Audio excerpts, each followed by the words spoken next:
It's the black guy in the corner, but they'd rather see a on the corner.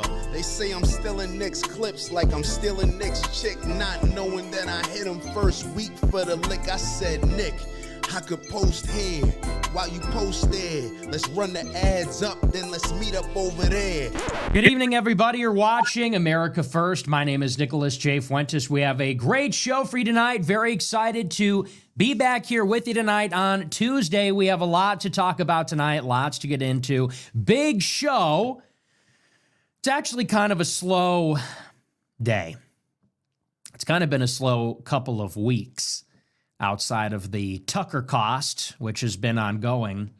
Other than that, not a whole lot has happened, but tonight we have a big show. We're going to do a little follow-up on the story about Jeffrey Epstein, which we covered yesterday.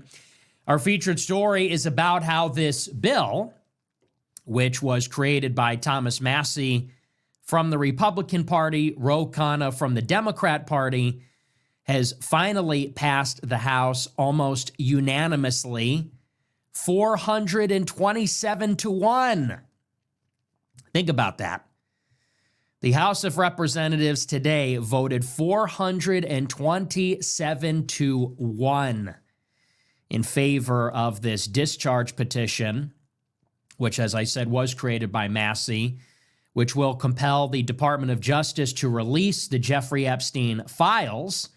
This is the same bill, if you'll recall, that the Speaker, Mike Johnson, shut down the House early for the summer recess a few months ago to prevent from forcing this bill to the floor for a vote. This is the same bill that Trump said you were his enemy if you supported it. It's the same bill that last week Trump actually called a meeting with Lauren Boebert to get her to stop supporting it. So there has been a considerable amount of political capital and a long amount of time has been spent trying specifically to prevent this bill from passing. And today it passed almost unanimously, 427 to 1. Big news outside of that. The bill will now head to the Senate, where it has already been approved for unanimous consent, meaning that every single member of the U.S. Senate will be voting in favor of it. 427 to 1 in the House. I think it's actually 99 votes for it in the Senate. And that should be cleared either tonight or tomorrow. And then it will head to the president's desk. And I don't know what you would call this other than a coup. This is like a mutiny. Because understand, despite what the president might say, despite what his defenders might say, I don't even know what they would say. Because there's been so much flip-flopping on the issue, they tried to move heaven and earth. And by they, I mean the Republicans. Speaker of the House, the Senate Majority Leader, and the Trump administration, all together, the whole Republican Party, they really did everything in their power to prevent this from happening throughout the entire year, as we have repeatedly gone over. And they failed. And not only did they fail to suppress it, but a revolt in the party, which was primarily led by Thomas Massie, not only did it succeed, it earned the support of the entire Republican and Democrat conference in both chambers, which is a huge deal. So we'll talk about the significance of that. We'll talk about some of the efforts to prevent this from getting out, even in the final hours. Maybe at this point, some of you are acquainted with the timeline, but even in the final hours, the Speaker of the House tried to modify the bill with amendments, and the Senate tried to do the same thing. They tried to postpone a vote until December. Like literally right up until the very end, they were trying to suppress the bill. But there was too much support. So we'll talk all about that. It's pretty extraordinary. We're also going to talk tonight about the meeting between Trump and the Saudi Crown Prince Mohammed bin Salman at the White House today. Major agreement, economic and defense agreement between the two countries, encompassing a number of different issues, including F-35 fighter jets, Saudi investment into the United States, potentially a nuclear agreement, and the big one, Saudi Arabia has officially been designated a major non-NATO ally of the United States as of this evening. And Israel's not happy about that. So we'll talk about some of the politics of the agreement. It's pretty interesting. Maybe it's a follow-up on some of the other things we've talked about regarding the Middle East the past few years. So I don't know how much of that we'll get to tonight. But if we have time, we'll break it down. So it's going to be a good show. Before we get into it, I want to remind you to smash the follow button, smash the like button, leave a comment. Let me know what you think about the show. Check out our merch store, Fuentes.store. We're selling so many hats, thousands. We can't keep up. And I apologize, the fulfillment times have been longer than I would like them to be, but we literally are getting way more orders than ever before, more than we can handle. Thousands and thousands of hats. Fuentes.store. Get them while you can. And it's because people believe in the movement. People are done with MAGA. They want to broadcast America first. Fuentes.store. Get the shirt. Now, the fulfillment times on the shirt are much better because we don't fulfill these ourselves. So these are print to order. You buy it, it ships. Wang Half, get the shirt. What's up? Hang on. There it is. Get the shirt, Fuentes.store. We might do a hoodie now. Now that it's winter, I think we might do a Wang Half hoodie. Would you guys like that? Maybe we'll do something on the sleeves. Check that out. Remember to subscribe at americafirst.plus. If you love the show, become a Plus member. It's $15 a month. You get access to the entire archive. $100 a month. You get access to a group chat with me. And I'm in there like every other day now, dropping knowledge. And we're talking about new products. We're talking about, I'm polling the audience about what show topics I cover. I give you the inside scoop, conversations I'm having. It's all very interesting. So, AmericaFirst.plus, $100 a month club for that. And then, final announcement, and this is just a follow-up on yesterday, and I'm not going to go too much into detail. Yesterday, we officially announced the relaunch of the America First Foundation, our political nonprofit, which will happen in 2026. A lot of really big, exciting projects. I think you guys are really going to love it. You know, this is, you could argue, phase 2 of the America First movement. We brought the studio to the next level. Now we're bringing the institution to the next level. We're bringing on new personnel. We're looking for new donors, exciting and big new projects. If you want to learn more or if you're interested in donating, it's americafirstfoundation.org. And we'll have a lot more on that soon. We're going to maybe do some previews of things.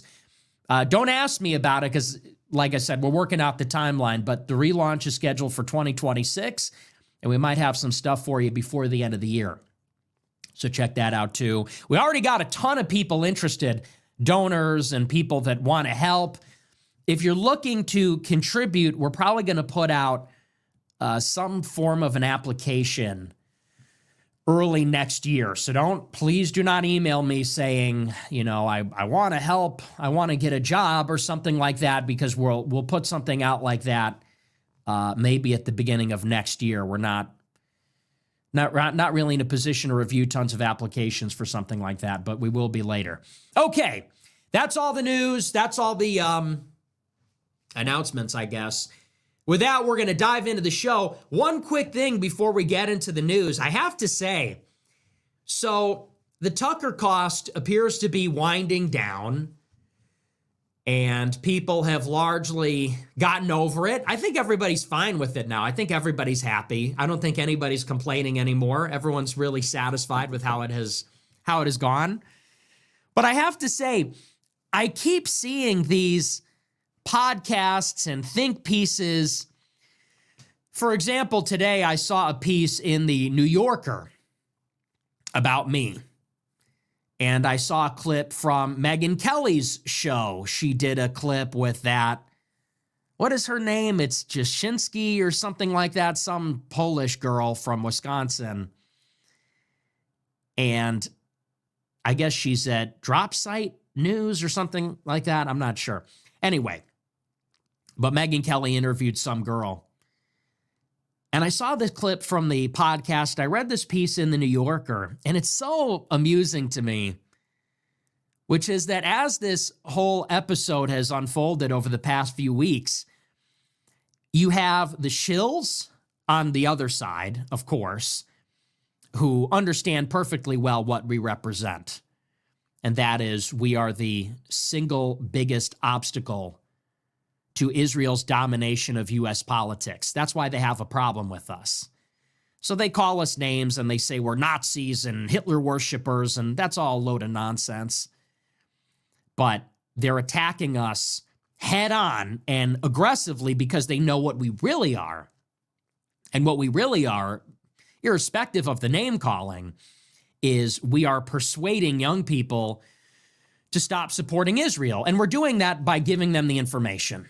We're just explaining to them how this arrangement works, and people hate it. You know, people hate that this is the state of our country. So the enemy knows what we are. The enemy is fighting really hard against us. And by the enemy, I mean Israel First special interest lobby. But then you have people ostensibly on the right, and they're or even on the left for that matter, and they're genuinely trying to figure out what we're all about. They're really scratching their head. And they're wondering, and this is the question I keep hearing. This is what everybody is asking. Why is he so popular? That's the question, because they truly don't get it. They really don't. Because what they see are the clips. They see the clips on social media where I'm being racist, sexist, anti-Semitic, I'm saying the N-word, and it's a lot of women. And they're saying, oh my gosh, how can anybody like this? This is so outrageous. But they realize, and this is why it's notable, that millions of people like me. That all your friends are liking my clips on Instagram, sharing them in group chats, quoting me in school. I've become this social media phenomenon on Instagram Reels or TikTok or X. And so people are saying, especially the women, especially the civility cucks on the right, they're saying, how is it that this guy who we only know from the clips, who is so outrageous and so controversial, yet how is he so popular?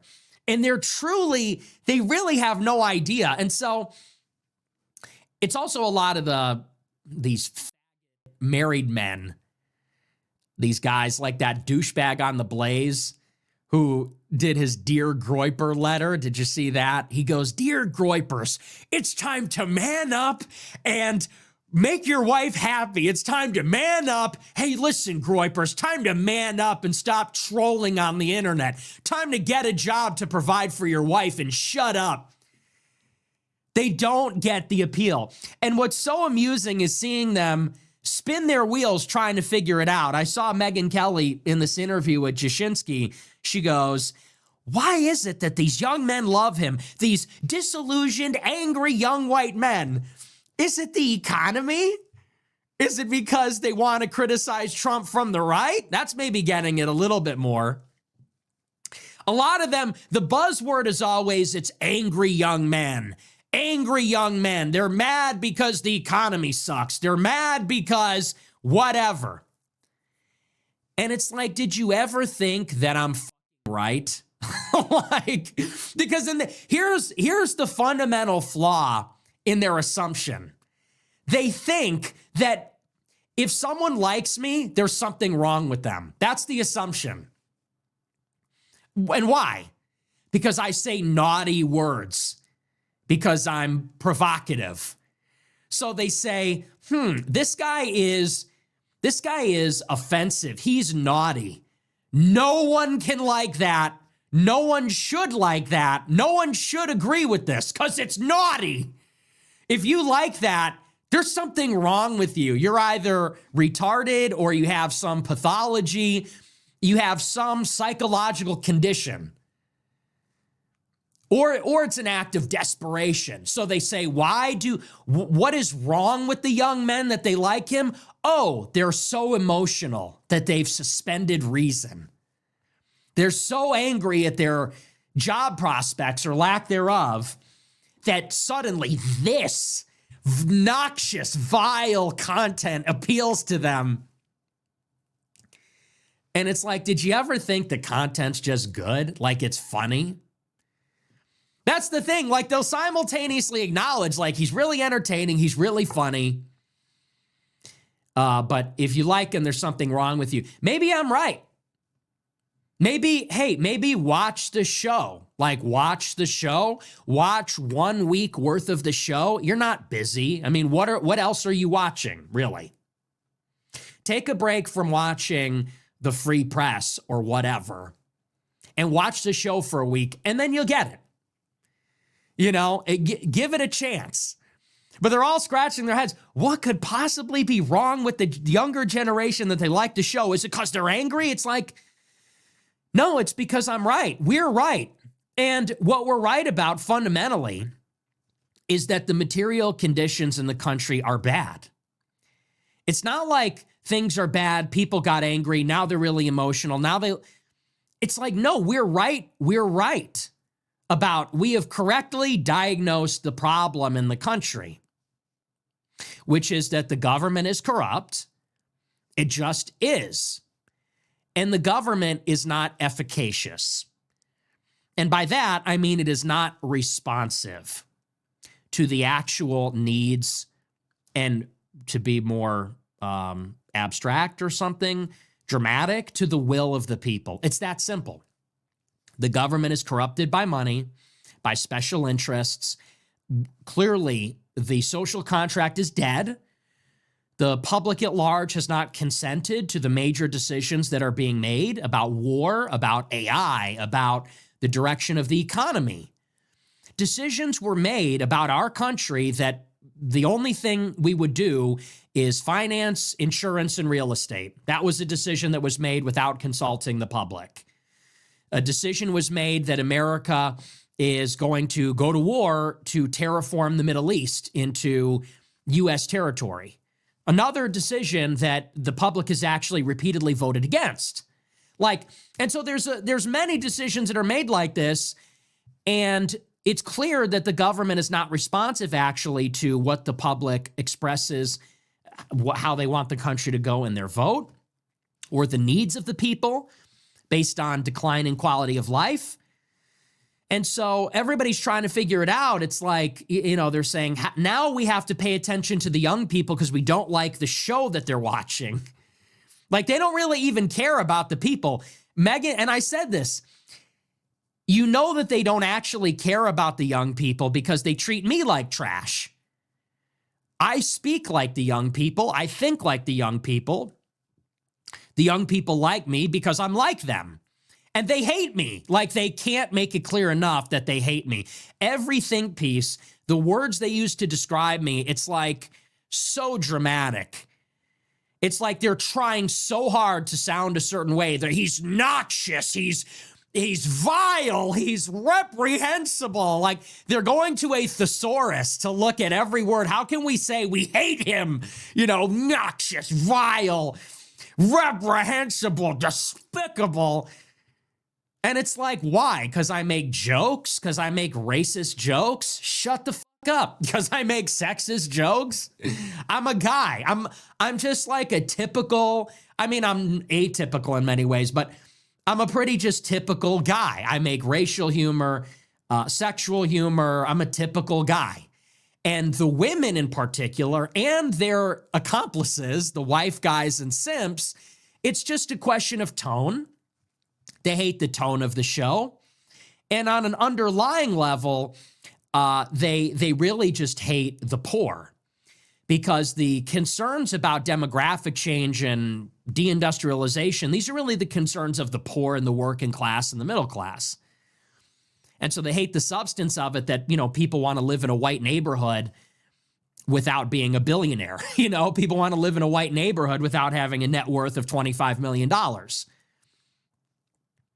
And so here's my point. These guys like Kevin Roberts and Megyn Kelly and the rest of them, they say, how can we talk to the young people so they stop liking this guy? It's like, you don't give a shit about them and you don't even like them.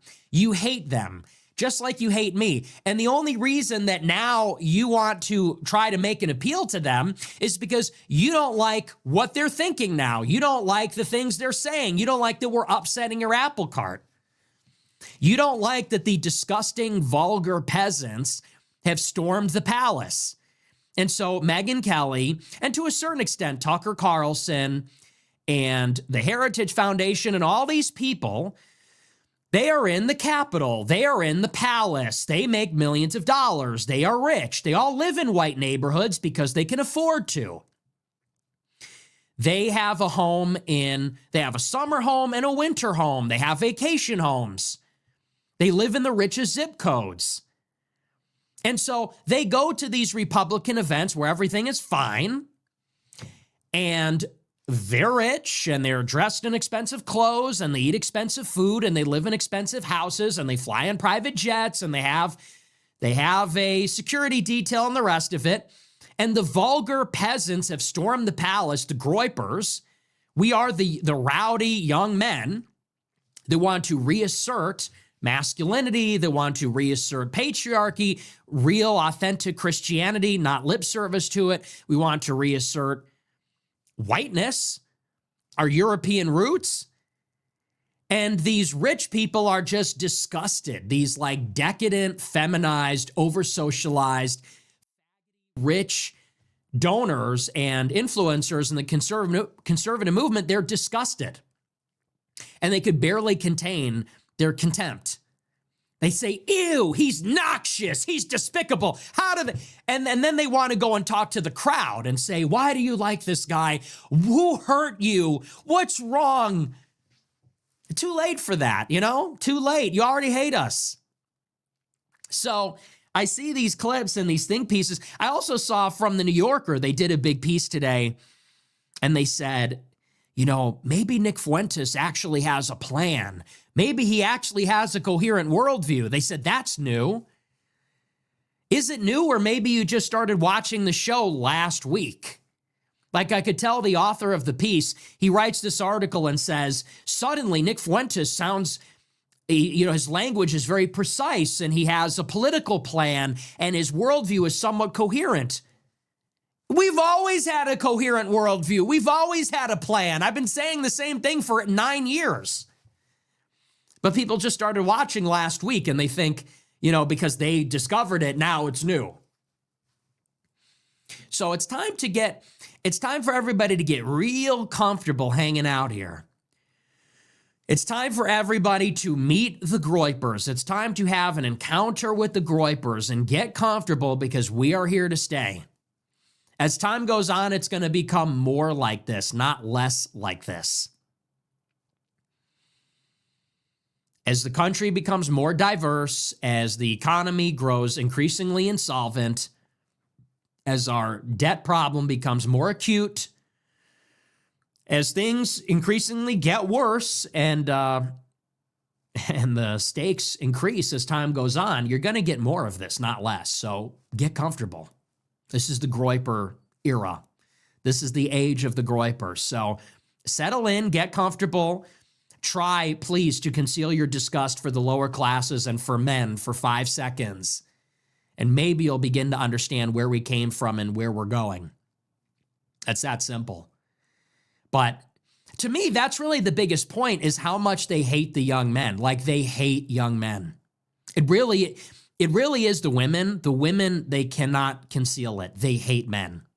They are man-hating. Even the conservative ones, they hate men. And then they'll say, no, I don't hate men. And you go, really? Which men do you like? And they say a guy like James Comey. They say a guy like Barack Obama. They say a guy like Megyn Kelly's husband, Doug. They like guys that are docile and pacified, guys that are totally whipped. Any man that's actually masculine, and by that I mean not politically correct. I mean they're aggressive, they're competitive, they're pugnacious, because that's sort of what masculinity is. They cannot conceal how much they hate it. And that's what young men want. Young men are mischievous. Young men are adventurous. They're risk-taking. They're edgy. They've always have been. Always throughout history, young men have always been idealistic. They've always been against convention. That's sort of what it is to be a young man. And it's all these women that want to slap that down, and their accomplices. I'm sort of joking. It's funny to say it that way. But it's their accomplices, the simps and the wife guys, that are just as much a part of it.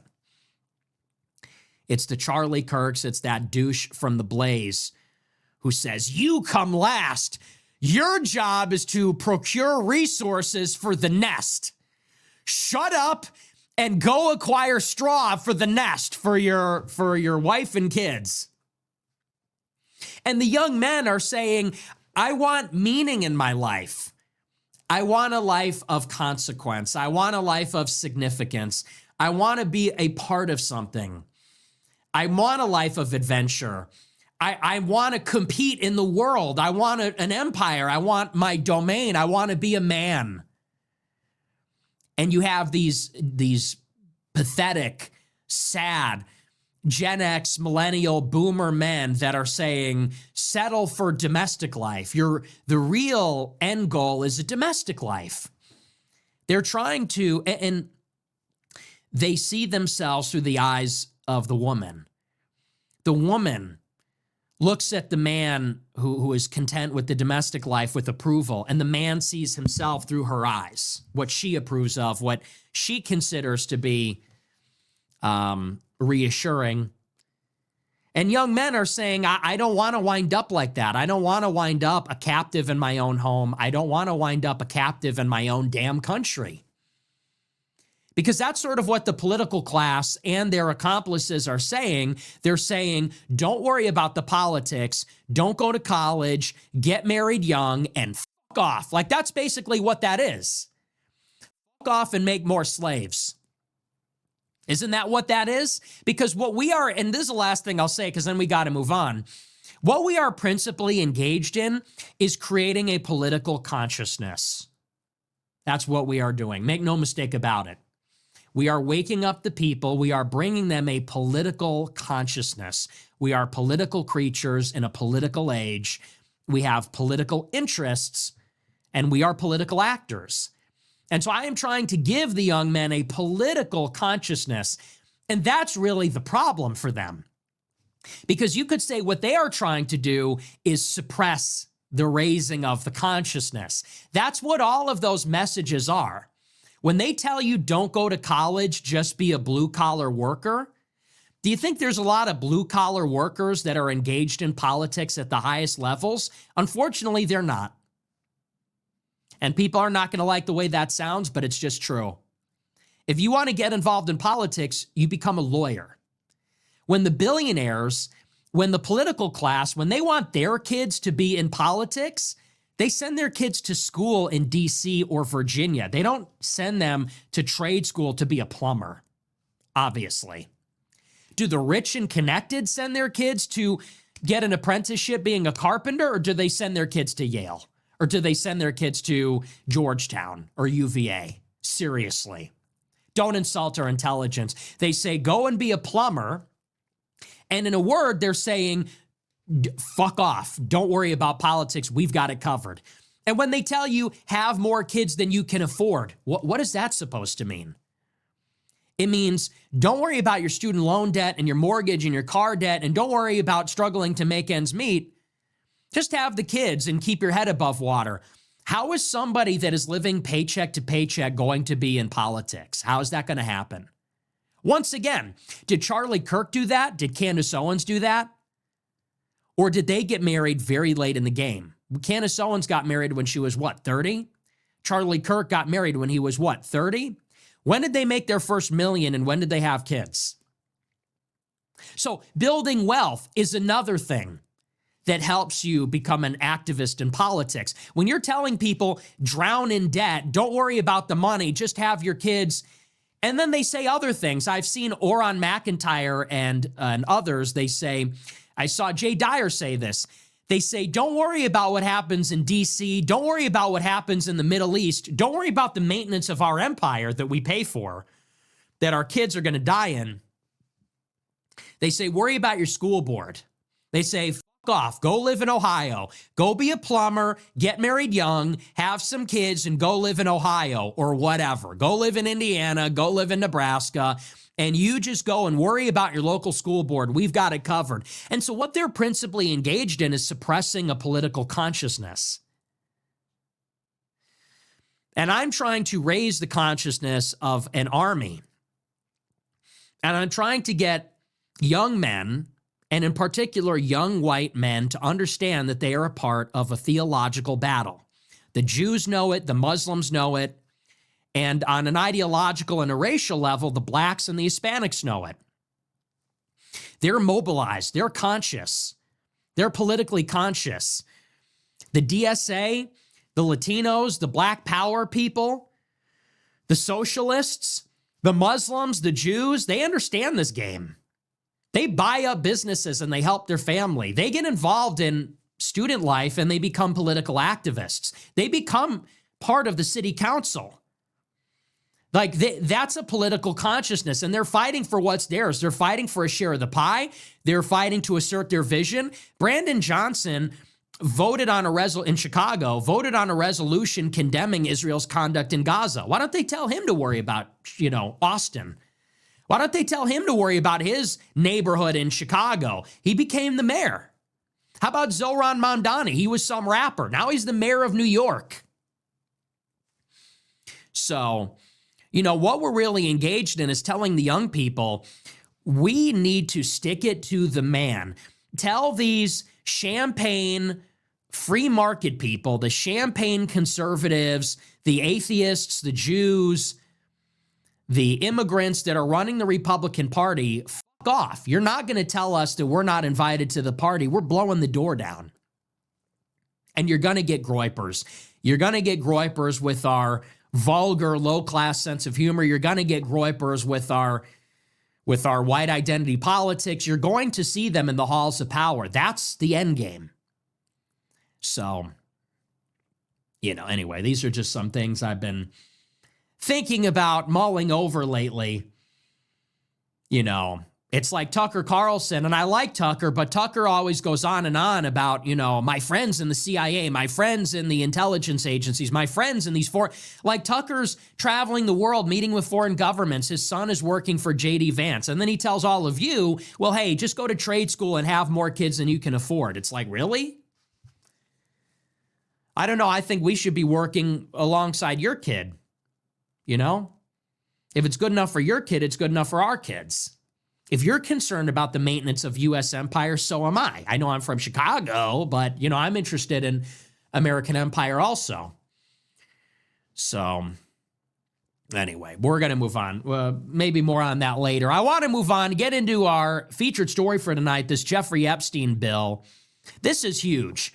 The big news today is that the discharge petition, which was created by Ro Khanna, the Democrat, Thomas Massie, the Republican, has finally been brought to the floor of the U.S. House and was passed almost unanimously. This is the bill that will compel the DOJ to release all the Epstein files. Today it passed unanimously. Now it goes to the U.S. Senate, where it has already been agreed upon that it will pass unanimously there as well. And then quickly it will move to the White House, where President Trump says that he will sign it. So this is an unbelievable earthquake. Because again, as I said at the beginning of the show, and we'll work through some of the timeline, President Trump has been working tirelessly and spending enormous political capital basically since he took office to prevent exactly this from happening. Ever since January of this year, so 10 months ago, Trump has been fighting, and he's come up with every trick. He tried to distract the people. He tried to deceive the people. He tried to bury and cover up the Epstein files, tried to stall Congress and prevent them from considering it. He threw his weight around. He used intimidation, tried to bully Republicans, his supporters, and his political allies to stop talking about it. He did everything, pulled out every stop. And in the end, not only did it not work, but in the final week, it looks like there was this boiling over. And in the end, not only did the bill pass, but it passed unanimously in the House and the Senate. And go figure. Just a week ago, you had 4 Democrats, or was it 6 or 7 Democrats? 6 Democrats, I think it was, held up the entire U.S. Senate, shut down the government for over 40 days, over nothing. Think about it. 6 Democrats shut down the entire government, the longest shutdown in history, for 45 days. They were going to shut down air travel during Thanksgiving. They were going to prevent food stamps from going out to 40 million people. They furloughed much of the government. I knew many people in government that didn't get paid for a month. TSA wasn't getting paid. You had hour-long security lines in Texas at LaGuardia, New York, over nothing. And this week, every single member, they all got together. 2 weeks ago, they could barely come to an agreement to let the planes fly during Thanksgiving and Christmas. And now every single member, Republican and Democrat, House and Senate, has come together and agreed we want the Epstein files against the wishes of the president. This is a coup. This is a mutiny. Make no mistake about it. That's the significance of it. Trump lost on this one. And this is a story. This is from The Hill. It says, quote, the Senate agreed by unanimous consent on Tuesday to approve a House-passed bill that will require the Justice Department to release all unclassified records and documents related to convicted sex offender Jeffrey Epstein, sending the bill to President Trump's desk for a signature. Senate Democrat leader Chuck Schumer on Tuesday received unanimous consent to approve the Epstein Files Transparency Act upon receipt of the legislation from the House, only hours after the lower chamber voted 427-1 to approve it. The Democratic leader received approval from all 99 of his colleagues to deem the bill passed as soon as the Senate receives the legislation from the House. Senate aides said they expected that formality to happen either tonight or tomorrow morning. Trump says he will sign the legislation after spending months discrediting it, a sign that the wave of public support for greater disclosure of what the DOJ collected from its investigations of Epstein had become too strong to oppose in Washington. Speaker Mike Johnson, who voted for the legislation earlier Tuesday, accused the Democrats of using it to score political points, and get this is the Speaker of the House, urged Senate Republicans to make changes to the bill to, quote, make sure we don't do permanent damage to the political system. What did he mean by that? So the House of Representatives votes unanimously for the Epstein Transparency Act. It forces the Department of Justice to release all the remaining Epstein records and documents in their custody. And the Speaker of the House, Mike Johnson, says, well, we should consider some amendments, and we should restrict the scope of the disclosure. In other words, they want to keep some files hidden. Why? Mike Johnson says, quote, to make sure we don't do permanent damage to the political system. What would be permanently damaging to the political system about releasing all the files? See, they're giving the game away here. And what they're telling us is that at the highest levels, probably people on both sides are implicated in the disclosure. That Jeffrey Epstein, running a sex trafficking blackmail ring, that's what it is. He worked with fashion and modeling agencies to recruit young girls, in particular underage girls. He threw lavish parties using billionaire money, maybe from foreign governments, maybe from the Mega Group, a collection of pro-Israel billionaires. And with his lavish parties, his island, his New York City house, and the girls, he brought government officials, Hollywood celebrities, powerful businessmen to these parties, secretly recorded them using cameras and microphones to blackmail them. And then I believe, and it's my understanding, that then he sold the blackmail.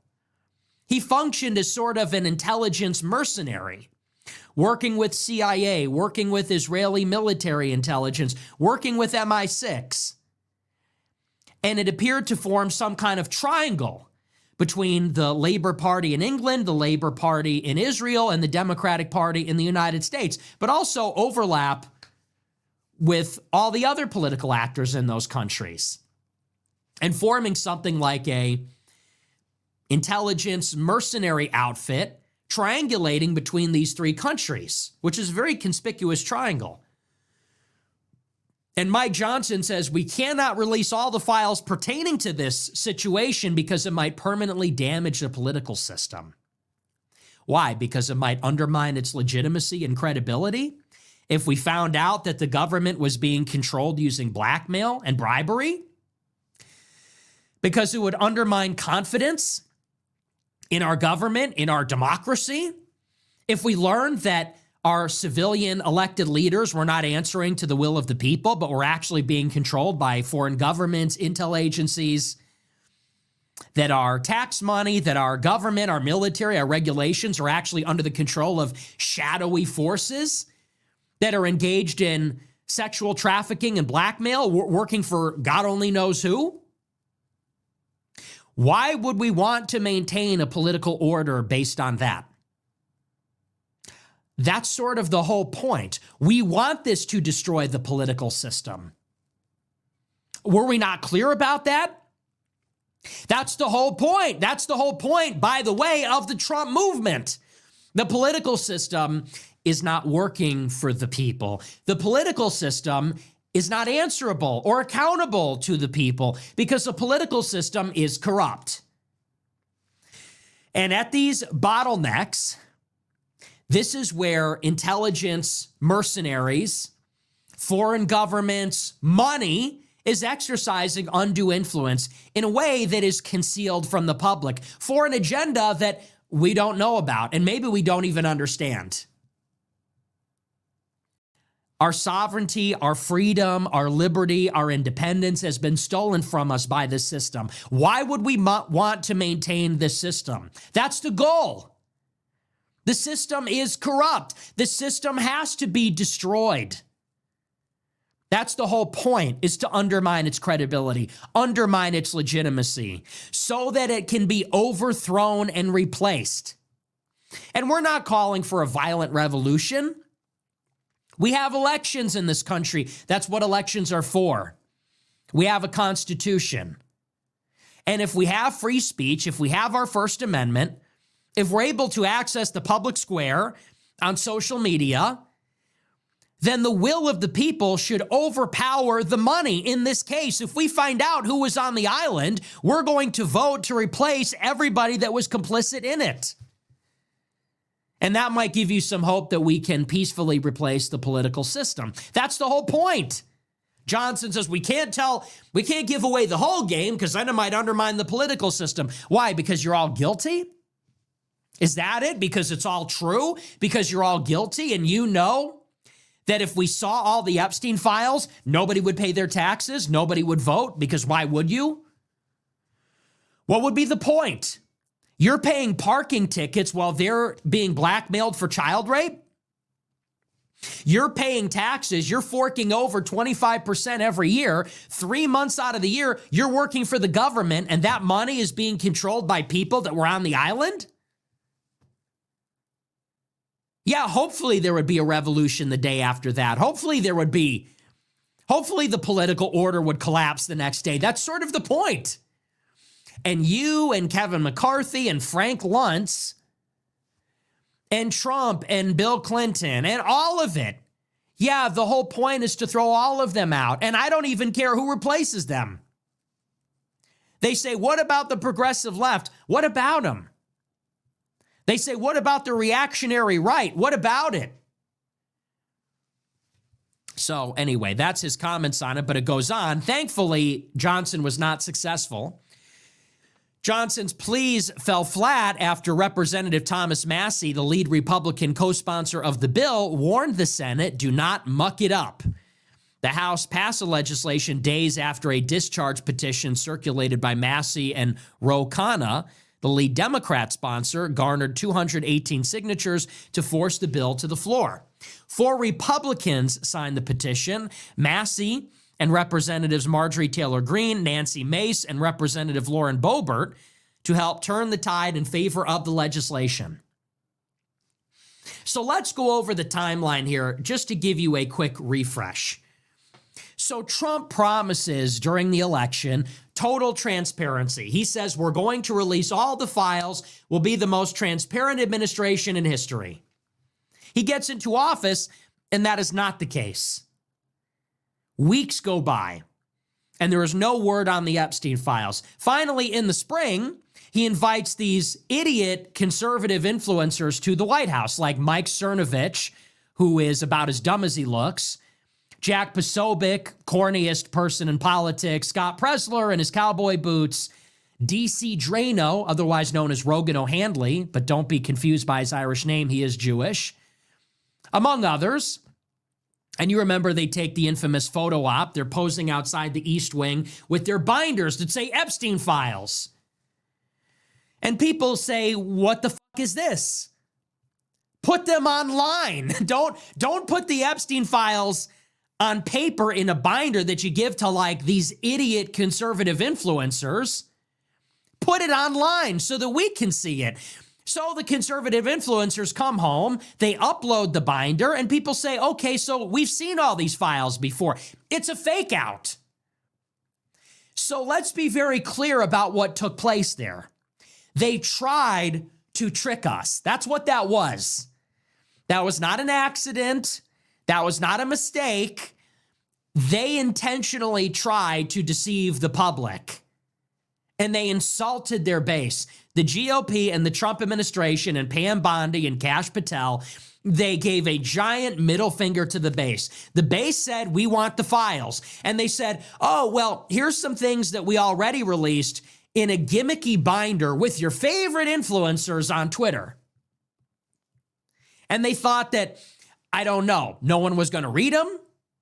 They thought that people would see Epstein files on the binder and will go, oh, good enough for me. I guess they were released. That was a trick. They lied. They tried to deceive us so that they can move on and never bring it up again. But people were hip, and people said, no, these are not the files. So then Pam Bondi and Kash Patel come out and they say, well, we'll release some very soon. They're on my desk. We're going to release them soon. So then they postponed it. That was a lie. And they thought that maybe people would forget about it. So first they tried to trick us. Then they tried to get us to forget about it. They thought we would just maybe stop caring about it. Then Trump orders an investigation into the files. Later on in the spring, he orders the FBI to look for all the instances of his name in the files. And it turns out the FBI finds thousands of mentions of Trump in the files. Trump lies to the press and said, I didn't do that. I don't know if my name is in the files. I don't know what's happening. He lies. In July, famously, the DOJ pushes the memo that says that there are no files. So again, they lied, they tried to trick us, then they tried to postpone it. Then they lied and said the files don't exist. And people said, are you serious? Of course they exist. First of all, you promised to release them. Second of all, you pretended to release them. Third of all, you said they were on your desk. Now they don't exist. So that's a lie. And very quickly, the narrative surrounding the files collapsed. And you might remember it was in the middle of July that the narrative changed about a dozen times. And Trump comes out and says, well, maybe the files exist, but it's all child sexual abuse material. The only files are photos and videos of children being abused. Then he comes out and says, well, maybe the files are real, but they're all fake. It's a hoax. Maybe the files are real, but they're not really real. Then, and this was the worst, this was maybe the worst thing that was said all year, Trump comes out and says, if you think there are files and if you care about it, he says, you are a traitor. You're working with the Democrats, and I don't even want your vote because you're stupid. He said this to his voters. So think of it. Trump promises to release the files, tries to trick us into thinking he did, then lied to us and said, we'll release them later, then lied again and said they don't actually exist, even though he knew they did. And when the base said that's not good enough, we want them, Trump says, well, I hate you. You're the problem, and I don't want your support anyway. Amazing politics. But it gets better. This is where we enter into the next phase of the Epstein file scandal. That was the initial effort to distract, to defer, to suppress. Phase 2 comes into play when Thomas Massie leads the charge. And right up towards the beginning of the summer recess, Thomas Massie, a Republican, and Ro Khanna, a Democrat, come together and they file a discharge petition. And what this says is that if a majority in Congress vote in this procedural motion, then they can force a bill to come to the floor for a vote. In other words, let's say the Speaker of the House, Mike Johnson, doesn't want to vote on whether to release the Epstein files. The discharge petition overpowers this. And how does it work? You get all the Democrats plus a few Republicans. The Democrats are in the minority by only a handful of votes. So if you get all the Democrats with a handful of Republicans, you can cobble together a majority. And if they use the discharge petition, they can bypass Mike Johnson, the Speaker, and they can force the whole body to vote on whether to release the Epstein files, which is what they do. So Massie files a discharge petition. And it looks like, inevitably, this bill is going to be brought to the floor for a vote. So what does Mike Johnson do? On the order of Donald Trump, Mike Johnson adjourns Congress early. In other words, Congress was going to go on vacation in August. Mike Johnson says, we will stop all the major business of this body 2 weeks early.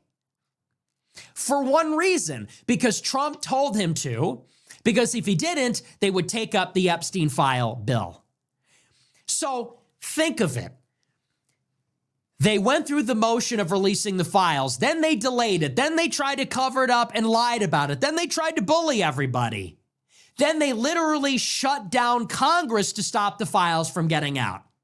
When Congress reconvened in September, they had to consider an appropriations bill to fund the government with a September 30th deadline.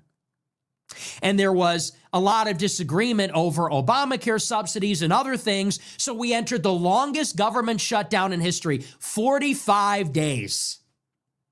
So we delayed the consideration of this bill by another 45 days, by another, 6 weeks? So they adjourn Congress early, then they go on vacation, then they come back and shut down the government for a month and a half. They come back, and once again, there is the specter of the Epstein files. Thomas Massie is pushing the discharge petition, and it's gathering steam. Marjorie, Greene, Lauren Boebert, Nancy Mace jump on and consider who those people are. Nancy Mace, Boebert, and Marjorie Greene are all MAGA Republicans. They're all women. And their message is, this is an issue of sexual abuse of women. This is an issue of corruption. And maybe involving foreign intelligence. So they say, as women, and as MAGA supporters, this is especially important because it's concerning sexual abuse of women and corruption of the government. So they jump onto the discharge petition. And Trump, in one last push last week, again, the government shutdown ended, last Wednesday? In one last-ditch effort, Trump calls a meeting with Lauren Boebert in the Oval Office. Come up to the White House, come to the Oval, and it's him, and it's Vance, and it's Pam Bondi, and Kash Patel, and it's Rubio, I think. High-level members of government are there, and they're begging her, please don't vote for the discharge petition. And she leaves the Oval Office and says, I'm going to vote for it anyway. Trump tries to bully Marjorie Taylor Greene, calls her a traitor to MAGA, says he'll endorse a primary opponent in her district. And she stands tall too. Trump unleashes an attack on Thomas Massie, says the same thing. You're going to lose your primary. The Jewish lobby, led by Miriam Adelson, marshals $20 million to spend against Thomas Massie in his district. Each of these people were targeted. Massie was targeted. Boebert was targeted. Greene was targeted. They were all targeted by the Israel lobby and by Trump in the last week to get them to back off. And finally, it became inevitable. Last week, they achieved the 218 votes for the discharge petition, and it became clear that they would force the bill to come to the floor for a vote this week, as early as today. And once it became inevitable, over 100 Republican congressmen said they would vote for the bill, meaning that you would have 214 Democrats plus 100 Republicans.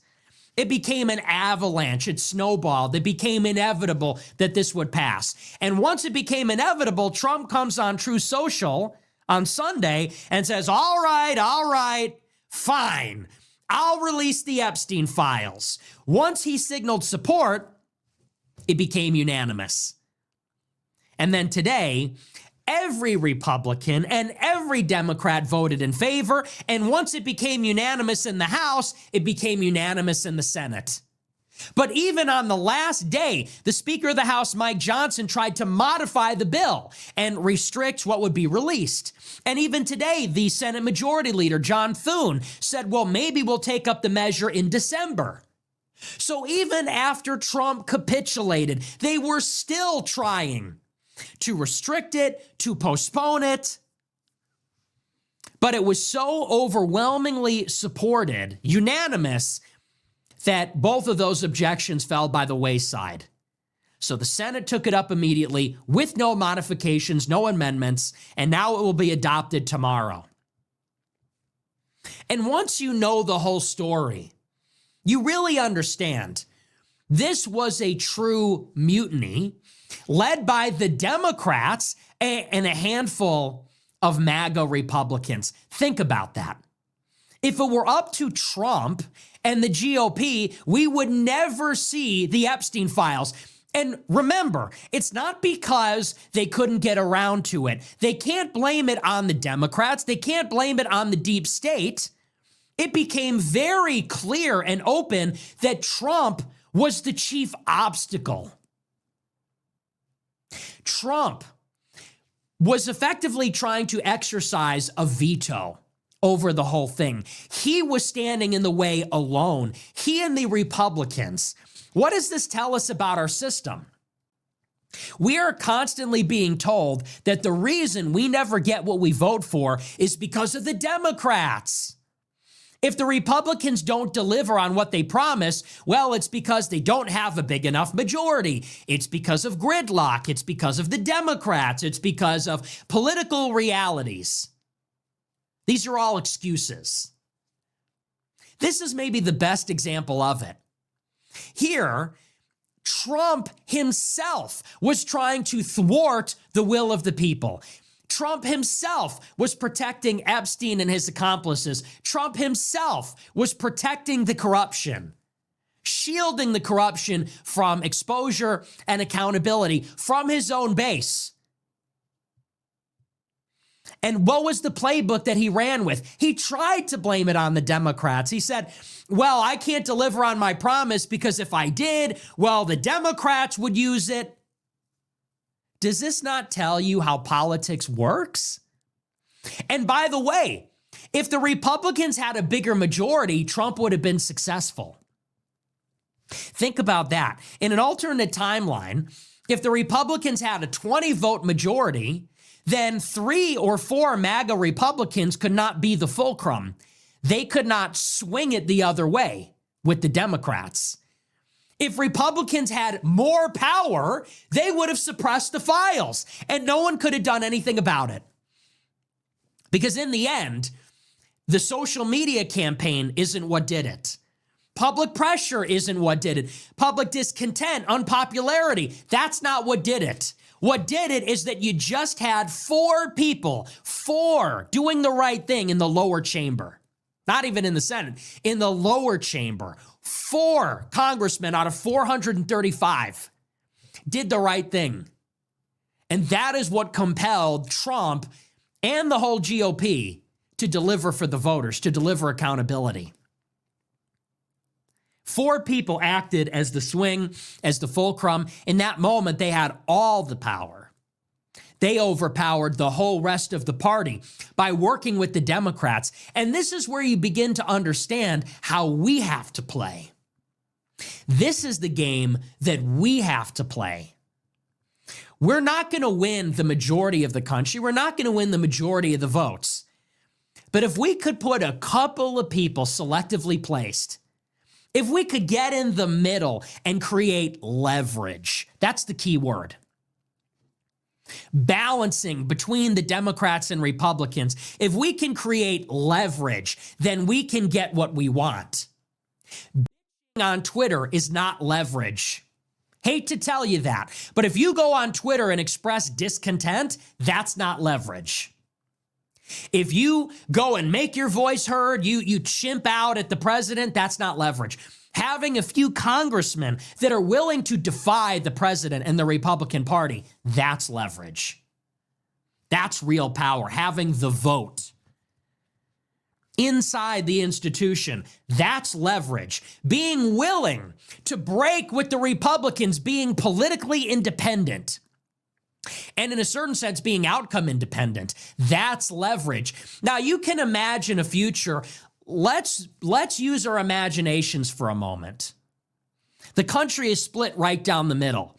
Republicans and Democrats are redistricting California and Texas to milk out as many seats as possible. It's split right down the middle, 50-50.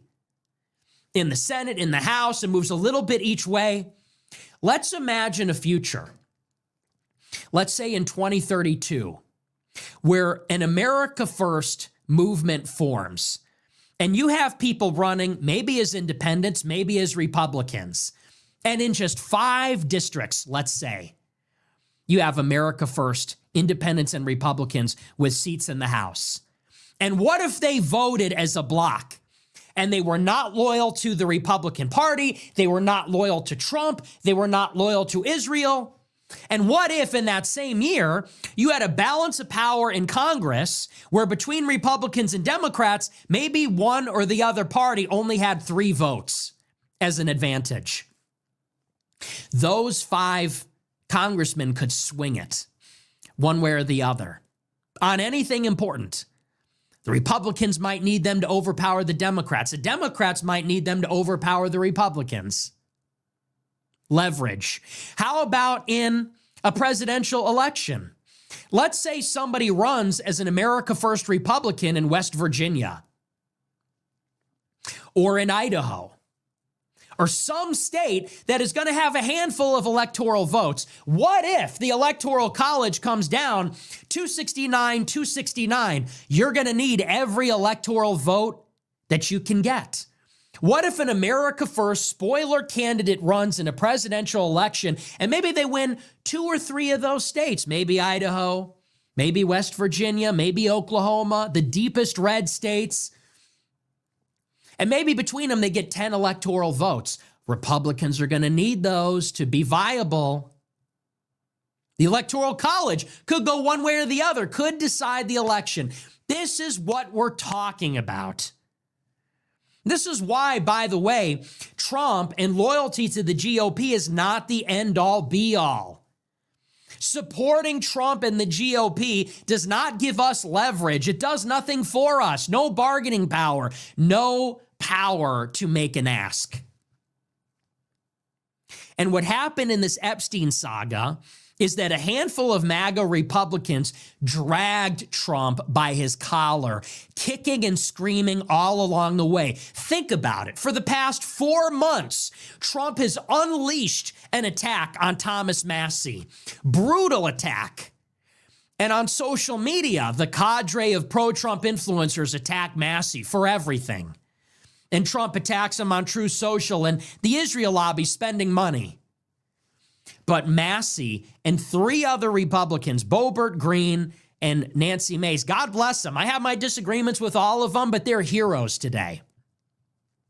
They dragged Trump kicking and screaming on behalf of his own base, their constituents, to do the one thing that challenges the whole political order, which is to release the files.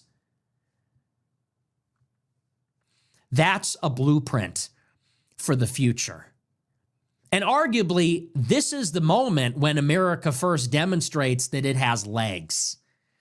This is what Trumpism has to give birth to, which is we're not looking to win control over the GOP. We're looking to totally alter the GOP. We're looking to fundamentally replace the GOP. And this now has legs. Now you have a handful of MAGA congressmen or America First congressmen. Now you have a blueprint for how this could be used in the future. So this is a remarkable achievement. It cannot be overstated, and it shouldn't be understated. People go around and they say, oh, the Epstein files don't matter. You know, who knows what we'll find in the Epstein files? I'm sure they're actually going to restrict it anyway, to tell you the truth. Will we learn anything interesting in the files? Who knows if the DOJ will even follow the law? There's a provision in the bill that says, well, if there's a national security concern, you don't have to release it anyway. So who knows what we'll actually get? The point is the mode, the method. The point is the politics. It's a proof of concept. And the gravity of it, again, to the extent that Trump will try to now own this and say, oh, well, I said they should release it. Against your will, you were forced to do it by Thomas Massie, who everybody in MAGA, Cat Turd and everybody has been attacking. He did it against his will. And this is where the Trump base overpowered Trump and Trump's GOP. That's the goal. And that just goes to show all these people that say, well, you know, if we win the election, then we'll talk about it on Twitter. All these political operators, self-described, they didn't deliver this. Did Mike Cernovich deliver this? No. Mike Cernovich is like a Trump loyalist. Did all those idiots that got the binders at the East Wing, did they have anything to do with this? Did Scott Pressler, did Rogan O'Handley, did Mike Cernovich, did Jack Posobiec, did any of those people, did Laura Loomer, did even one of those MAGA influencers compel the release of the Epstein files? No. That is because they are subordinate to Trump. They are dependent and contingent on Trump. They toe the party line. They work for him. They don't work for you talking to him. They work for him negotiating with you. Don't get it twisted. So for all their talk, for them going and getting the photo op and they get their little access, they get their White House water bottle and their White House button, and maybe they even got a challenge coin out of it. They got their little photo op and they get to run their consultancy and say, look, I got my picture with the president. Give me $100,000. I'll get you a seat at the CPAC, at the gala, at the Reagan dinner, at whatever. Those people did jack because they work for the system. It was Thomas Massie that took the slings from all of Trump's loyalists. All of the planned trusters, all of these dipshits did nothing but attack Massie, undermine and criticize Tucker and Marjorie, while all of them were building up power on behalf of America First. We have to remember who those people were. Who criticized Thomas Massie? Do you feel in charge? Thomas Massie got the Epstein files released. They brought attention to this issue, which is, this is maybe the most damning idea in politics today, which is that an Israeli spy, a Jewish spy with connections to the Israelis, to the mega group, to this Trump administration through Les Wexner. Les Wexner runs Ohio. Vance, if I'm not mistaken, got money from Les Wexner, as did Epstein, his business associate. Epstein, whose only remaining money in his estate is managed by Peter Thiel's venture capital firm. Who compelled the release of the files? It wasn't Trump, wasn't Vance, wasn't Charlie Kirk, wasn't all these dick-sucking MAGA influencers, wasn't any of them. It was Thomas Massie. It was Tucker Carlson. It was Marjorie Taylor Greene. It was Lauren Boebert, Nancy Mace, that they all make fun of, that they all have contempt for. Don't listen to them. It's us versus them. It's us versus the party. And the party needs to be punched in the face. And that's what happened here. Thomas Massie, Marjorie Greene, Boebert, Mace, Tucker, they punched this stupid, treacherous MAGA movement in its face and gave it a bloody nose. Trump came in True Social and said, we don't need your vote. If you care about Epstein or any of that, you're not with us. You're with the Democrats. And Thomas Massie said, okay, bet. We're with the Democrats. We'll sign a discharge petition with 214 Democrats, and we'll see what's in the Epstein files. That's the game we need to be willing to play. That's the game I was willing to play in 24 when I said, we're not going to vote. And the game I played in 22 when I said, we're going to make Joe Kent lose. This is about people power. This is about the white people that make up the base of the GOP, not to the exclusion of everybody else. But look, the GOP, 90% of their voters are whites. This is about whites. This is about Christians. This is about American nationalists, the far right, America Firsters, saying we're going to take matters into our own hands. Trump, you don't pay us. You're not our boss. Neither is Mike Johnson. Neither is Laura Loomer. And neither is Mike Cernovich. And we're done negotiating. We're done playing games. We're done holding our nose and voting Republican and the lesser of two evils. It's time to pound our fist on the table and say, it's our way or the highway. You've enjoyed the power and privileges for long enough. Where's ours? Where's our end of the bargain? So I love it. It's time to undermine the GOP. I said it in 2020. The GOP must be destroyed. Has to be utter. And yeah, they're going to say, He's a Democrat. He wants the GOP to be destroyed. The GOP serves the interests.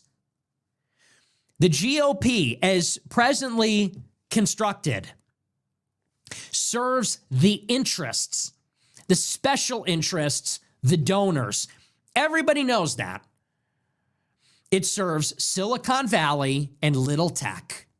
Palantir, Tesla, SpaceX, Anduril, Oracle. It serves Wall Street. That's why Ken Griffin gave them millions of dollars.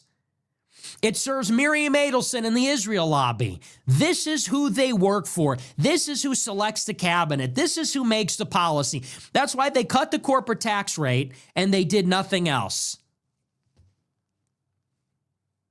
That's why they're shielding illegal immigrants from deportation as long as they're working on farms or on construction sites or in hospitality. That's why they're still providing for H-1B visas. That's why they're still providing for Chinese students. That's why they back down on the tariffs. That's why they back down on everything. So this is the blueprint. This is how we take over. And by the way, hey, and get a load of this. Ro Khanna and Thomas Massie working together against the interests to compel the files. What do you think that has, a 90% approval rating?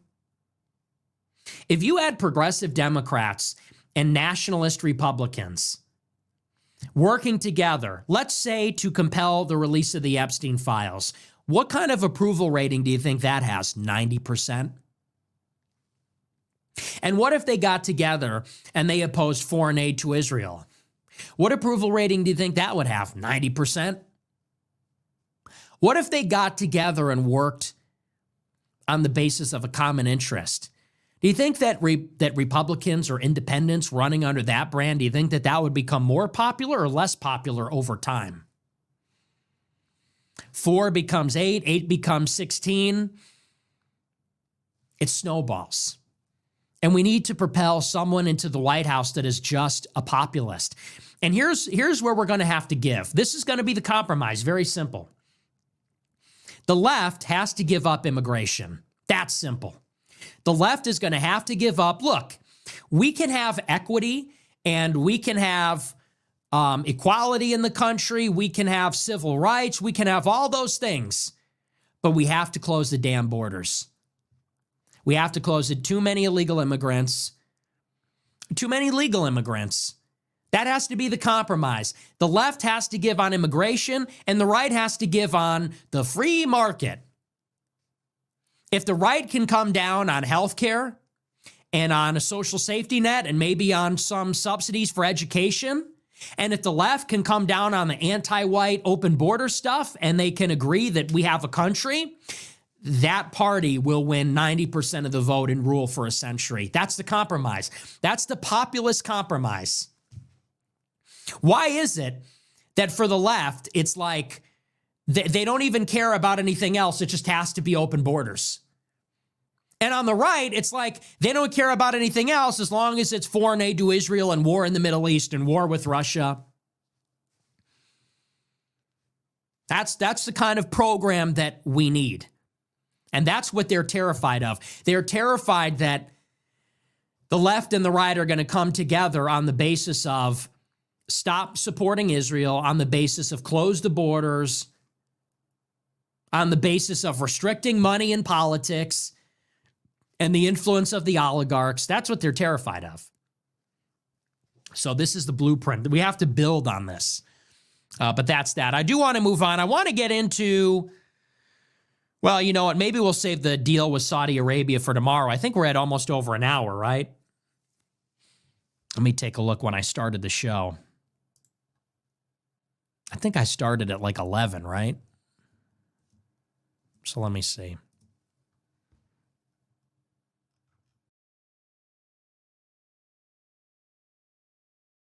Oh, yeah, I've been going for an hour and a half. The Saudi Arabia stuff, there's a lot to discuss, so I'll save that maybe for tomorrow. We're going to move on. We'll take a look at our super chats. We'll see what you guys have to say about all this. This is about whites. This is about Christians. All right, let me take it a step further. I heard Nick say that, and it stood out to me for probably some of the reasons that we did our live show when we were having this conversation that maybe made those statements mean a little bit more. But this is about America. And Nick has said this in various ways at other points. This is about America. A lot of people, it may just be about whites. It may just be about Christians or Christianity, but it's about America. And it's about us coming together with that common understanding, with that common importance, priority of putting America above other interests. Now, what does that really mean? That means to me, how can we care more about creating the American dream for Americans rather than just always trying to use it as a selling point to entice people who are not Americans to come here, be inspired, and to take advantage of the opportunities that America has? How can we inspire Americans? How can we inspire Americans? How can we come together as Americans? All the things that Nick's talking about when he's bigging up Thomas Massie, Ro Khanna. It's bigger than Democrats versus Republicans. And I'm glad that Nick pointed it out. I may start from the bottom of my notes and then work my way up. But Nick asked that question: if progressive Dems and nationalist Republicans came together, what would be the approval rate? That's pretty much what Nick has realized. And I guess this is why Nick has the following that he has. People will say Nick is far right. I don't know what far right or far left is. It's easier, I guess, to describe what far left is. But when it comes to what far right is, I don't necessarily know what that means. And perhaps that's why there's the civil war that's occurring within the Republican Party, because perhaps the party doesn't even know what it is. Because what I see happening is that there's people that are led by principles, and you may not agree with the principles, but there's people that are led by principles. What's the principle? America first. Not getting involved in foreign affairs, not providing for other countries what we're not even providing for our own citizens. That's the principle. You may not agree on exactly how to go about it, may not agree on even that principle. However, there's people that believe in that, like a Marjorie Taylor Greene, like a Thomas Massie, like a Nick Fuentes, like a Candace Owens, like these people that are pushing for America. In a lot of ways, like a Steve Bannon and Alex Jones. There's people that agree on principles, and there's people that agree, or there's other people that just follow people, follow Trump, follow Republicans, follow Democrats, follow their favorite politician. The people that are aligned on principles, those are the progressive Dems and the nationalist Republicans. That's when Ro Khanna can come together with a Marjorie Taylor Greene and a Thomas Massie. That's when those things can happen. And we're seeing the results. See, what has happened is now the people are now taking over. Got this website calling me. We're building out our nonprofit, so they're calling me. But the people now have control. That's what we're seeing. This is why a lot of these platforms, they'll come out and get offended that the mainstream media is not controlling the narrative. They're offended by that because they're with the establishment. That's an easy tell. These people that are coming out, and a lot of the ones that I'm coming out are saying, or the ones that I'm seeing are the pro-Israel, the Zionists that are upset that now you have a Nick Fuentes, a Candace Owens, a Dave Smith, all these people that are now speaking out against Myron Gaines. They're upset because they align with the establishment, so they're mad at these independent platforms that have been created with social media. So what's happening now are the people are truly the power. That we the people actually means something now, because we the people are dictating who becomes popular when it comes to a politician compared to the establishment, and then putting out certain propaganda and them gatekeeping with the Republican Party or the Democratic Party. That's why when you hear neoconservatives like Mark Levin and Ben Shapiro speak, or Randy Fine, they're saying, well, that's not MAGA. They're not a patriot.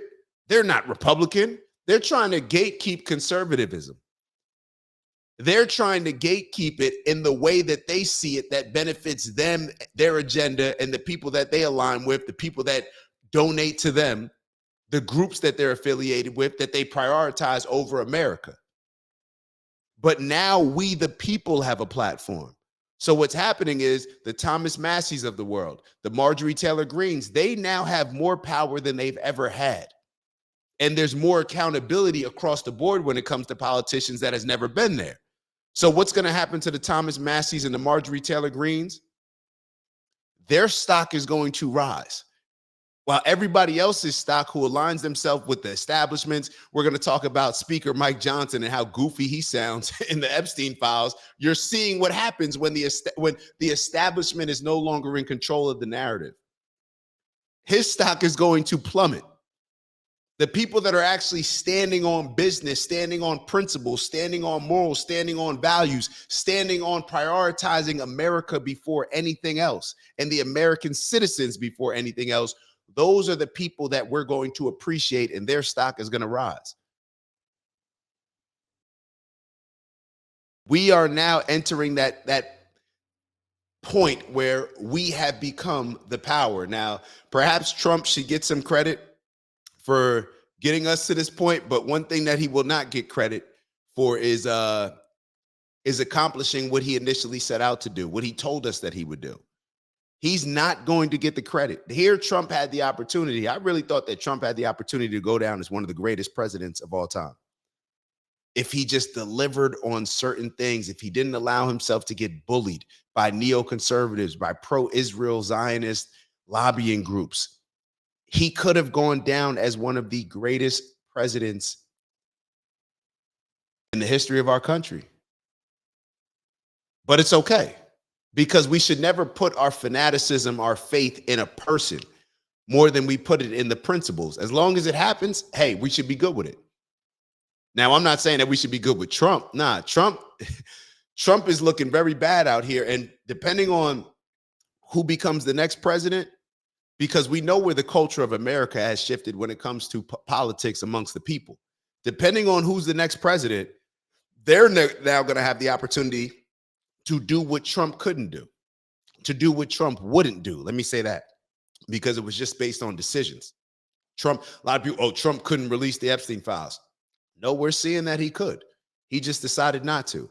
So all this stuff is coming to light, and we the people now have the opportunity to do exactly what Trump suggested when they were trying to get him to disavow Tucker Carlson. Put the information out there and let the people decide. So, all right, so let me move back up to my notes. 427 to 1 voted in favor to discharge the Epstein files. This is big. This is big. And I'm glad Nick focused on Thomas Massie and Marjorie Taylor Greene, focused on how important it was in what they did as far as these votes, because them being willing to work across the aisle and to, instead of prioritizing their affiliation with their gang, the Democrats or Republicans in this case, they actually now showed all of the other politicians how powerful it can be to stand on principles. Thomas Massie is now getting interviewed where he's been getting bashed, and there's a lot of hate that has been coming his way with Miriam Adelson trying to put $20 million up against him to get primaried. I wonder if she's still able to put up that $20 million. Go for it. I wonder if you're still going to have the guts to put up that $20 million against Thomas Massie, because what you're really putting up the money against is we the people. If Thomas Massie represents we the people, just like a lot of Mark Levin and Randy Fine and Josh Hammer and Ben Shapiro, just how they tried to categorize Tucker Carlson as being, oh, if you rock with Tucker, then you're going against Trump. And if you go against Trump, you're not MAGA, you're a traitor. Got to keep that same energy, because now when we're looking at Thomas Massie as representing we the people, and we care more about what Thomas Massie is standing on rather than what MAGA represents.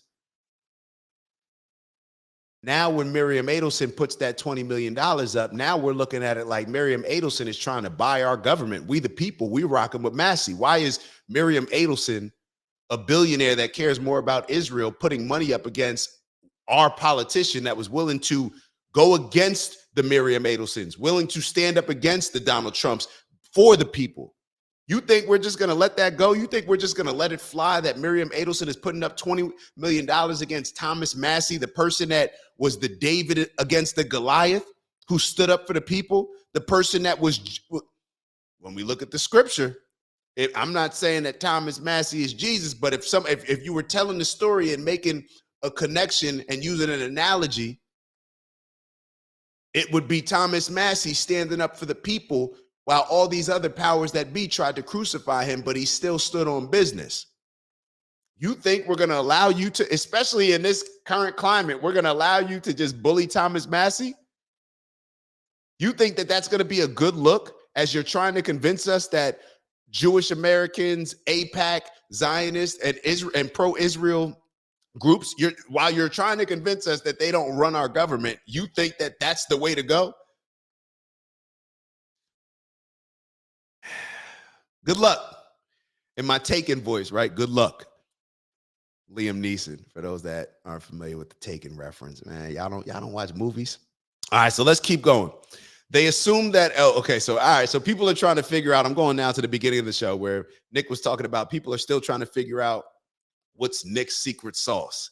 And Nick says that they assume that if someone likes Nick, then something is wrong with them. This is the entitlement elitist attitude that a lot of these people have. They'll think that, oh, there must be something wrong with you if you like Nick Fuentes, if you listen to Nick Fuentes. This is the same play that they tried to do with Donald Trump. It didn't work then. It's damn sure not going to work now. It's not going to work. You're doing yourself a disservice. You even asking that question, you being so unaware, even if you're asking it from a genuine place, like, how do these people like Nick? It's showing how lost and disconnected you are from the actual people. If you're wondering why people are drawn to Nick Fuentes, you are truly disconnected to the American people, we the people. And what it shows is that you're disconnected to the American people. Who are you connected to? Oh, you're connected to the establishment. You're connected to the swamp that Trump was initially supposed to drain. It's becoming clearer and clearer now. Nick is saying that he is bringing political consciousness. This is what he was talking about. This is what they can't stand. They don't want us to have a certain political consciousness. It reminds me of, who was it? The Rockefellers, who was it? The Rockefellers, I believe, when they got involved in the education system, and they were saying, the Board of Ed, and they were saying that their goal is to not create thinkers, but workers. And I'm not sure if that's the exact quote, but this is what they want: just people that will work for them. They want pawns. They don't want people that will independently think on their own. They don't want people that are led by principles. They want fanatics. They want slaves. They want people who, in their minds, they want the people to feel they are obligated to support these people, that they can't be checked, that they can't hold them accountable. They want people to idolize these people. So we won't question any of their behaviors, and we'll always rationalize anything that they do, because we'll look at it from a standpoint and justify it, saying that, you know what, they're doing it. We may not understand it, but I'm sure it's in our best interest. It's not happening like that anymore. People are seeking their own, and I should say elevating their own consciousness when it comes to politics. They do not want young people involved. They do not want young people involved in this. And based on where things are right now, it's very dangerous to these older folk getting the young people involved, because what is happening right now? What are companies doing when it comes to advertising, marketing, selling? Who are these big companies putting money in when it comes to advertising their products? They're going to the influencers. They're going on social media. They're going to the TikTok influencers. They're going to the Instagram influencers, and they're putting money in these young people's hands to spread the word on their company, because they know that our means of communication has changed and it's shifted in the young people's favor. That's what's happened. I'm getting all these calls. That's what's happened. And they don't like it because it takes away from their control. So now when you have Nick speaking and elevating the political consciousness of a lot of these young people, now it's not only that he's elevating their political consciousness, but they actually have an avenue to now become marketers and salespeople for whatever it is that they want to push when it comes to a political standpoint. Now they can get out and push Thomas Massie. Who's the best at social media? It's the young people. So now Nick is elevating their consciousness. He's empowering them. And now he's not only shining the light on the BS that the establishment has been doing, the BS that Israel has had when it comes to the influence on our government. He's shining a light on all these things, and young people are saying, you know what? Now I'm actually interested in this. Now I'm actually elevating my political consciousness in it. I feel empowered because I know that I can actually make a difference simply by voicing my opinion on social media, simply by, even if I don't voice it, my opinion, I'm reposting Thomas Massie. I'm reposting Marjorie Taylor Greene. I'm reposting Nick Fuentes. I'm reposting Candace Owens and Myron Gaines. This is why they're running. This is why they're like little kids that are flailing, these neoconservative establishment people, because they have no idea how to combat this problem that they have. They have no idea how to do it. The bullying hasn't worked. The money isn't working. What else have they used? They used to get away with just the bullying tactics and threatening people with, you're not going to be able to get a job if you speak about these people. All right, whatever. You're going to fire me? Okay, now you're going to fire me. Now I'm going to create my platform. Now I'm going to talk about exactly why you fired me. Now I'm going to have that connection with other people who may feel like they're scared of being bullied. Now I'm going to expose everything that you've been doing. And I may take a loss. I may take a setback, but it's worth it because I'm motivated by something more than money. I'm motivated by purpose. I'm inspired.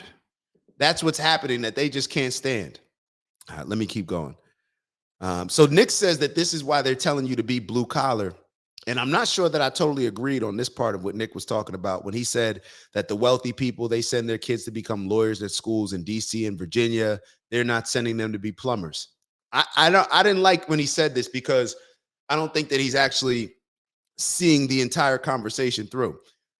The stats just came out where they were talking about how plumbers and electricians who are in high demand right now, if they open their own businesses, and let me be very clear, if they opened their own businesses, it showed that they were making more money. I forget it. I don't know if they said lawyers and doctors or just doctors. I forget what it was, but I think it was doctors and lawyers. Don't quote me on that. I'll figure out what the exact stat was. But if you actually open a business, see, plumbing is not the issue. The issue is being an employee. But Nick is making it seem like, well, yeah, you just go to become a plumber and you're not going to have any impact in politics. I'm calling BS on that. You start your plumbing business. You start your plumbing business where you're not completely dependent, working for a job, working for an organization where you're scared to post certain things on social media, where you're not going to be making a certain type of money, where you can gain this type of freedom to where you feel like you can speak out and stand on certain things that you speak out on or want to speak out on. If you have your own business as a plumber and electrician, you are in high demand. When it comes to having job security, perhaps you have it in ways where all of these other college degree going people and jobs that you get from going to college are not protected. We'll see what happens with AI. You're going to AI an electrician? All right, maybe. You're going to AI a plumber? I don't know. I don't know about that. Now, they've created AI when it comes to doctors doing surgeries. I'm not sure if they're focused on making AI when it comes to plumbing. So that may be later on down the line. So who's really protected? And if you have that type of business, he's talking about, money's the end game, to where you have a certain amount of money to where you can get into these political arenas. Yeah. You know how much a plumber makes? You know how much an electrician makes an hour? With what overhead? With limited overhead.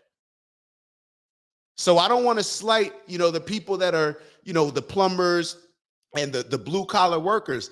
The problem is just being a worker, just having the 9 to 5. Turn it into a business. Turn it into a business. Work something out. Keep track of the people that you're servicing. Learn when you're actually, learn from somebody that you're under. And the people that are training these plumbers, encourage them to want to start their own businesses. Maybe you can have a part of their business. You can have an agreement where you say, you know what, I'm going to bring this young plumber on board, and my goal is to eventually create your own plumbing business. Or you can take over mine. But let's say that we don't want to do that. You just want to take over my plumbing business. I will teach you all of these things. And if we have an agreement, then maybe I can get a percentage of your plumbing business by me putting in the sweat equity. That would be my initial investment into your business. What's wrong with that? Now you're creating entrepreneurs. See, it's not about what industry you're in. It's about the fact that you're an entrepreneur and that you can produce an income that protects you in ways that working for other people doesn't. This is why when you hear all the anti-Semitic talk, or even when it was with the college students coming out there and supporting Palestine, what was the first thing that a lot of these neoconservative Zionists decided to do? Oh, we're going to find out what their names are. So therefore, we'll make sure that they're never working. They're never working for these organizations that represent us, that we own. Okay, cool. With that being said, let me pivot and do something differently. Let me use that same energy to create something of my own. Then maybe now, if you're not aligning with the things that we're pushing, this America First, then maybe we'll call you out and people won't want to work for you. When you're threatening people that you won't give them jobs, that's cool. We got an opportunity now for them to come over here on this side, no matter what industry it is, whether it's blue collar or anything else. And you know what else that blue collar money can create? That blue collar money can create an opportunity for your kids to go to college if they want to go to college, to enter this program if they want to go to this program.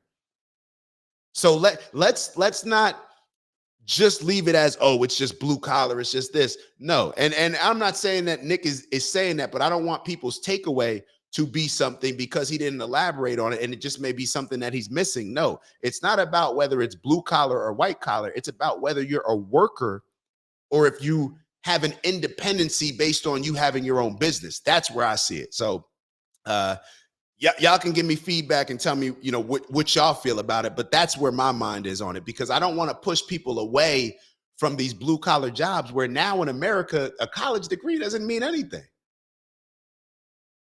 Oh, you're only getting a college degree to go into politics?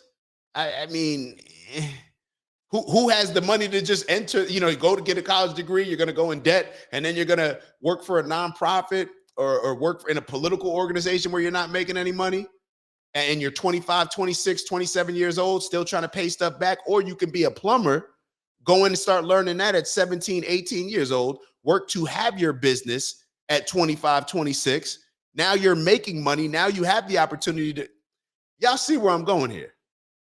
Y'all see where I'm going here. So I just wanted to elaborate on that because there's a lot of people that are making decisions right now, whether to go to college or to do something blue collar. And I think the blue collar right now is in higher demand and makes a lot more sense than a lot of the things that we'd be chasing with these college degrees. Just my opinion. But if you want to go to college, to each their own. If you do want to go to college, it helps to have some parents that may own, a plumbing business, a mechanic business, have an engineering or electrician business, I should say. All right, let's keep going. We talked about that. So obviously he mentioned the big news of the day was Jeffrey Epstein. This bill was passed that will compel Trump's DOJ to release all the Epstein files. Trump definitely lost on this one. Thomas Massie, he made it very clear in a recent interview, they just stopped and grabbed, and we're asking him some questions. It wasn't like an official press conference, but he was saying, yeah, we won. It was never personal for me. Trump tried to make it personal. Their team tried to make it personal, but for us, it was never personal. It was just standing on principles and morals, putting the American citizens first, doing what's right. You could even, Thomas Massie, he looked like he's speaking with a little bit more energy, like, you know what I mean? Like he's letting them hang a little bit more because this was probably the first time that Thomas Massie going against Trump where the people are actually seeing that, oh, Thomas Massie's the guy.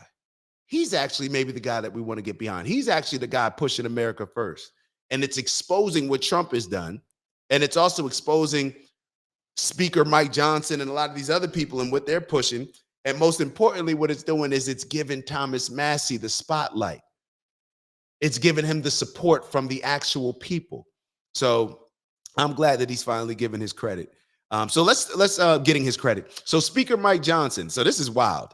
He said that we should restrict the scope of the disclosure to make sure we do not do permanent damage to the political system. And Nick pointed out very clearly and said they're giving the game away. Permanent damage to who? To what? Permanent damage to the political system that none of us like, that I would say that it's not working, but I do think it's working. It's just not working in we the people's favor. It's working in the political personal interest favor. We want, like, Speaker Johnson, in case you're not aware, we want the political system destroyed. That's the problem. That's been the complaint. I know you're in your bubble where you may not see it this way, but that's actually what people are rocking with. That's the whole point of Donald Trump running when he initially ran, to destroy what was and to create something that actually prioritized Americans. They are so lost in their bubbles. They have completely lost track of reading the room and understanding what the Americans want. So when we hear somebody like Speaker Johnson saying these things, it's like, bro, where have you been? Trump, where have you been? And Trump knows better. So Trump, I just have to assume that he just doesn't care. He just doesn't care. He's willing to ride out in whatever direction he wants to ride out. He does not care who he lies to, who he's manipulated, what he stands on, how people are looking at him truly. And I'm sure he does care to a certain degree, but clearly he's prioritizing another group. So let me see. We'll learn that our government is under control. Nick was saying this. So we'll learn that, what are we fearful of? Don't do permanent damage. We'll learn that our government is under control of shadowy forces that are engaged in sexual blackmail. Why would we want to have a political foundation built on that, where that is okay?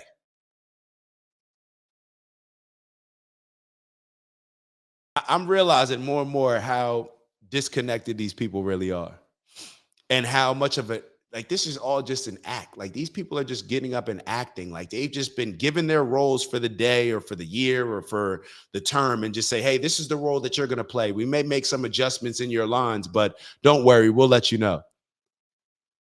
How can we take anything that Speaker Mike Johnson said any other way besides that?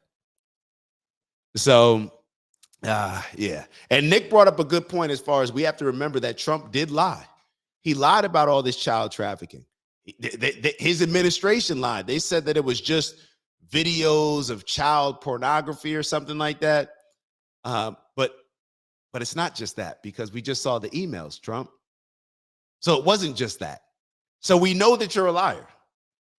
We know that you're a liar. And once you lie to us, well, I would say once you lie to us, we're never going to believe you, but I can't say that because politicians in the past continue to lie to us and we continue to support them. The Democrats and Republicans as a whole, they continue to lie to us. We continue to support them. But I think with Trump, we're offended by it because we put our hope in you and held you in a different regard than a lot of these other politicians. So with Trump, and perhaps that's our bad. However, he's got to deal with the repercussions because it worked in your interest when we were voting for you. But now it's going to work against you. It's going to work against you. We're holding you to that, to a higher standard perhaps than others. But we also held you in higher regard. So it comes with it. So now when Trump lies to us, we are offended in a different way. We're definitely not trusting a word that you say, bro.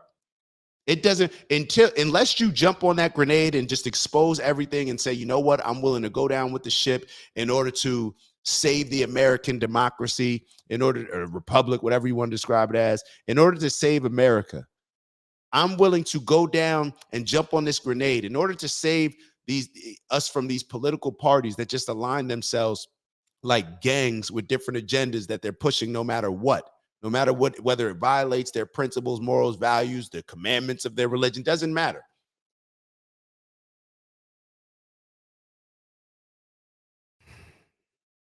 It's a new day. It's a new day. And a part of me, I'm hesitating because I'm like, damn, Trump, like, yo, we wanted you to win, bro. You had the people.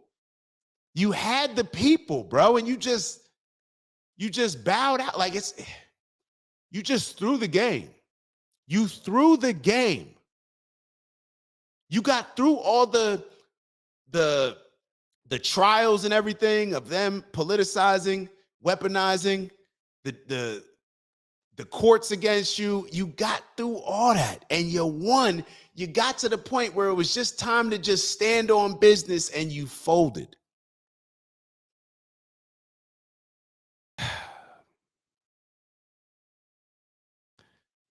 To each their own. You make your bed, you got to lay in it. So Nick said, keep in mind, if the Republicans, this is a good reminder.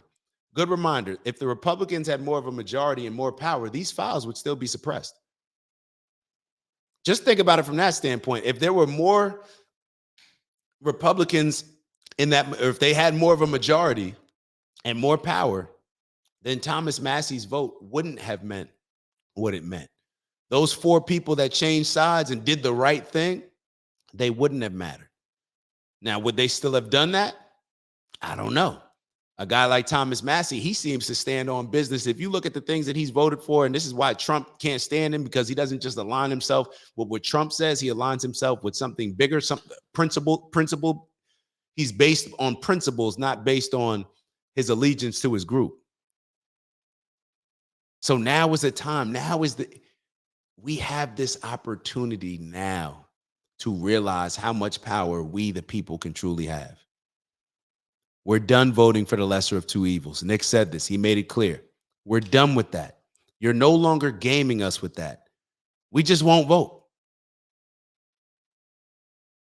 We won't vote. Or we won't vote for either party, either main party. Now may be the time more than ever where people can't stand, the Democrats can't stand the Democratic Party. Republicans can't stand the Republican Party. Now is the time where more and more people fall into this category than ever. So the powers that be, they're getting nervous. Well, they've been nervous. What else do we have? I think that's a bit of all we got. That's all we got for y'all. That's all we got for y'all. Hopefully, I was going to say, hopefully I'm not missing.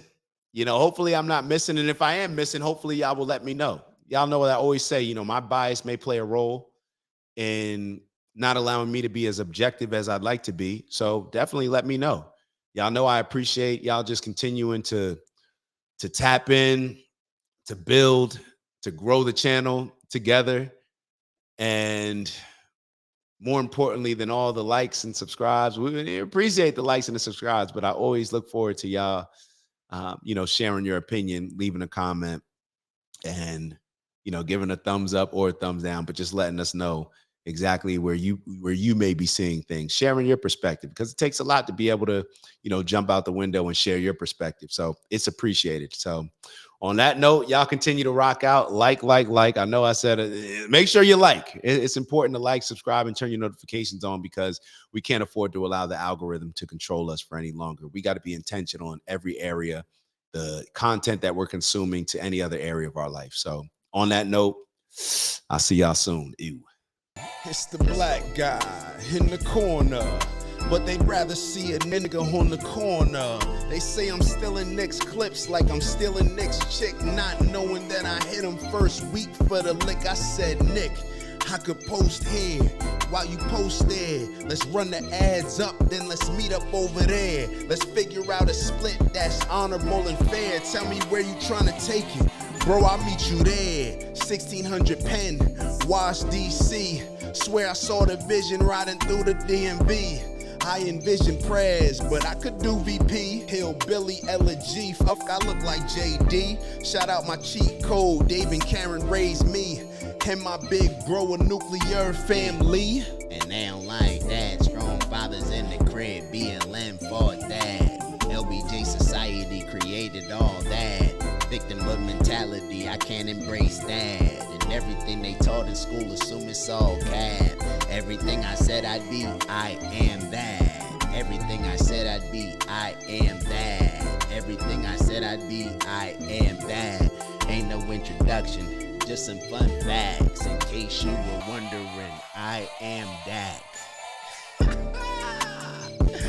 I know you heard me hit it 3 times for Dr. Umar. Shout out to Umar, man. We ain't kicking nobody when they down. And shout out to everybody that continues to show love, support, appreciating the message that I'm giving y'all, along with the bro Nick's message. We gonna keep pushing, man. And shout out to the haters too, cause y'all in the comments heavy too. y'all the ones that gave me the inspiration to create this song. They kept saying like, who's the random black guy in the corner?